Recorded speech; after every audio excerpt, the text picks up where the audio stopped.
So this video is going to cover my must-have collecting books. I'm going to cover some of my favorites and the ones that I use the most often when I am going through sorting and identifying items in collections. I'm also going to lightly cover some of the pros and cons of these specific books, as well as where you can get them if they're still available. So one of the books that everyone should have is an Aid to Collecting Selected Council Shoulder Patches with Valuation Guide. There are many different printings of this book. The most current edition is available on the ISCA website. I've put the URL here on the slide, and I will also put all of the URLs from the video in the description. Personally, I like to have a printing of the book from the early 2000s. My reasoning is that a lot of the collections that come in are mainly vintage council strips, so 70s, 80s, 90s. If you go much later than around 2008, the book starts getting really thick because a lot of councils started issuing lots of different SAPs and JSPs and everything else. So it's just nice if I'm going to carry it around in my book bag at a traderie or flipping through it in my office or wherever, if it's this nice thin guide like these ones from the early 2000s. You can also find many of these books inexpensively on eBay or at traderies. One problem with this book is people who try to really go by the valuation guide when selling them. I think the valuation guide is not a bad point of reference for people who want to trade. You know, these are $100 of CSPs according to the book, and I want to trade my $100 of CSPs for your $100 of CSPs. I think that's fine. A lot of the valuation is based on quantity made. Unfortunately, the valuation guide has very little to do with what they would actually sell for if they are put up for sale. And that can be a very confusing thing for many people. Another fantastic reference guidebook is A History of the 12 Regions of the Boy Scouts of America through Insignia. Ryan Bashore did this. This book is fantastic as it has lots of different varieties that I would have never known about if I didn't get the book. Many of the patches may at first glance look the same, but there are actually small differences that region collectors go after. And if you're going to buy lots of collections or if you're going to collect your own region, having that information is really important. At one point, I collected Region 6, and there were lots of things in the book that I never even saw or knew existed. So I just think it's a really fantastic book that covers the whole country and is well worth getting. The only problem is it's currently sold out. I don't know if Ryan is going to do another printing or anything like that. You may want to contact him and express some interest, and maybe he will do another printing. This is a really good book. I'm not sure where I got it. It is 3-hole punch paper in a 3-ring binder. It covers Order of the Arrow sashes and it's just fantastic. Paul Myers did this. He did a whole lot of research and he really wanted to make sure that the information in the book is based in facts. And I think he did a really good job of it. I'm not sure if it's available anywhere online. I don't know that I've seen another copy. I'm sure it exists somewhere. I thought there was a website that had some of this information, but I just don't have it bookmarked. I don't remember the address. If you want to, Paul Myers' email is on the first page of the book. I've put that there so you can maybe contact him and he can help you. Here is the First Flaps in Color book. I think this is a very important book in the history of the hobby. This book kind of sparked the craze of collecting first flaps. The book was so well done, fantastic quality of images. It had a very realistic price guide for almost all the issues. And even to today, some of those prices are not that bad as far as, referencing them.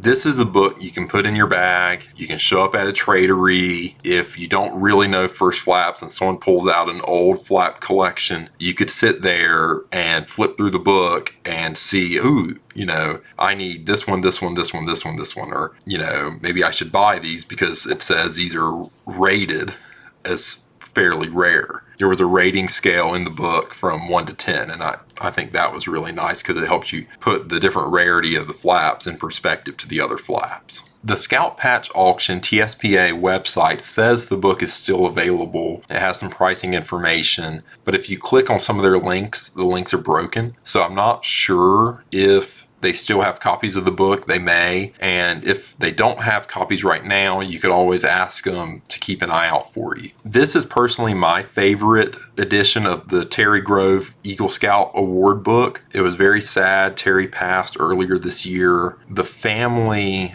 has taken the site down. I understand they're trying to do some editing on the site. I think they want to set up a little bit of a memorial or something for him. That's what I've been told. I put the link there, so you may at some point be able to access the site and then buy his most recent edition book, which is a good book, but I really like this one. I got my Eagle in 2012, and this was the 2012 edition. It's in hardback. I just really like this one. Terry Grove's guide for Eagles is absolutely the best guide you can have when you're trying to collect Eagle Scout patches or medals.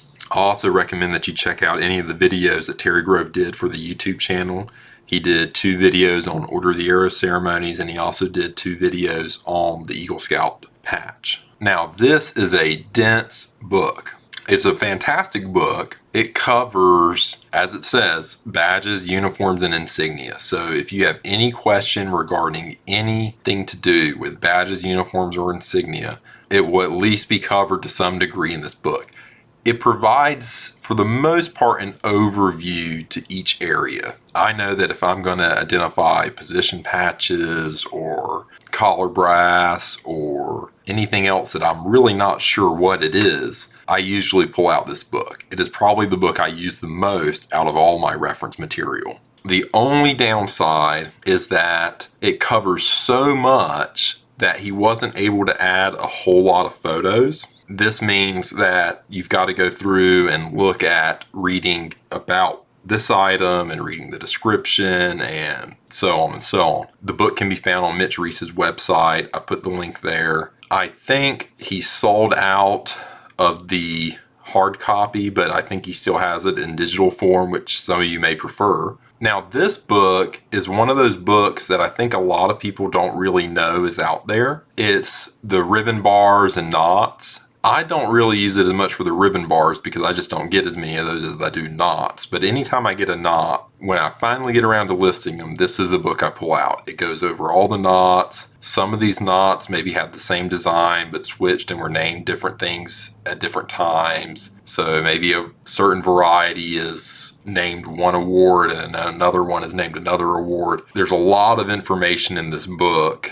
that I think would surprise many collectors. I don't think you can get this book anywhere except for from the author. I got mine from Johnny Pleasance. He may have some extra copies, but I put the email for the author. He did say that if you were going to email him, to put something in the description of the email referencing the book. So, yeah, something like Square Knot Book. It doesn't cover some of the varieties. So if you want to collect all the varieties of the knots, as far as, left twill, right twill, cloth back, and the different plastic backs and all that, there's some information in there for them, but it doesn't have pictures of all of them. I think this is the best knot book that I've ever come across, and I would really recommend it to anyone interested in collecting knots. Les Brown did a knot video on the channel, so if you're interested in knots, you might want to check that out. Now, this is a merit badge field guide. It's a little smaller, so it's good for carrying around, and I think this is a great book for beginner collectors.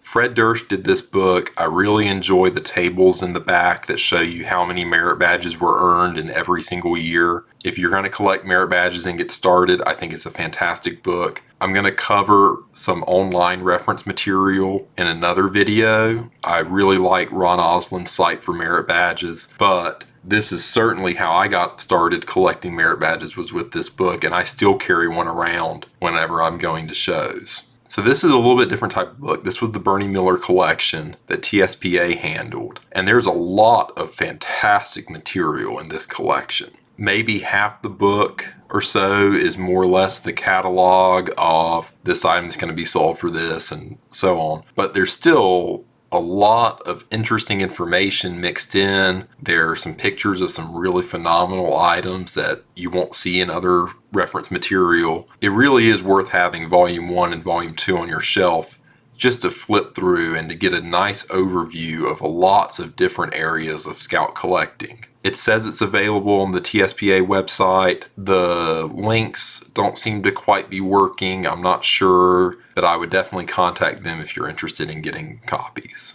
I also want to suggest that people get their local collecting books whenever they're available. I know that on my shelf, I've probably got 20 to 25 reference books from North Carolina. I don't think that any of the reference material from North Carolina that I have on my shelf is currently still in print. I think one of the books you can still get from the council, maybe two, but they're just left over, and whenever they're sold out, you won't be able to get them anymore. For the most part, a lot of Boy Scout reference material gets printed one time and it never gets printed again. And it can be very hard to track down copies later. So I really recommend, if anything comes out from your state, to go ahead and get it, put it on your shelf, and you'll appreciate having it in the future. I also really want to recommend that people keep an eye out for different types of history books. We all enjoy collecting these patches, but sometimes these little history books will provide a lot of context for the collecting. These are two of my favorites that I have on my shelf. This is a history of the Boy Scouts of America by Murray, and it was done in the 30s and has a lot of the early history of the Boy Scouts mentioned in it, as well as some neat photos. I also really like the 1937 National and World Jamboree and Pictures book. That is just one of the coolest books that I think scouting has ever put out. And as it was the first held jamboree, I really like it, and I really think it's a great book to put out to allow people to gently look through. You have to kind of make sure people are gentle with it, but to gently look through it and see some of these old photos whenever you're doing a display. One last thing I'll mention is I do go on Amazon and I get covers, little plastic sheets that kind of cover my books. They're not too expensive. I'll put a link in the description of some of the ones I get. You do have to get different sizes, but I really like having them because as I pull them on and off the shelf, a lot of these are paperback and I don't want them to get torn up as I keep handling them.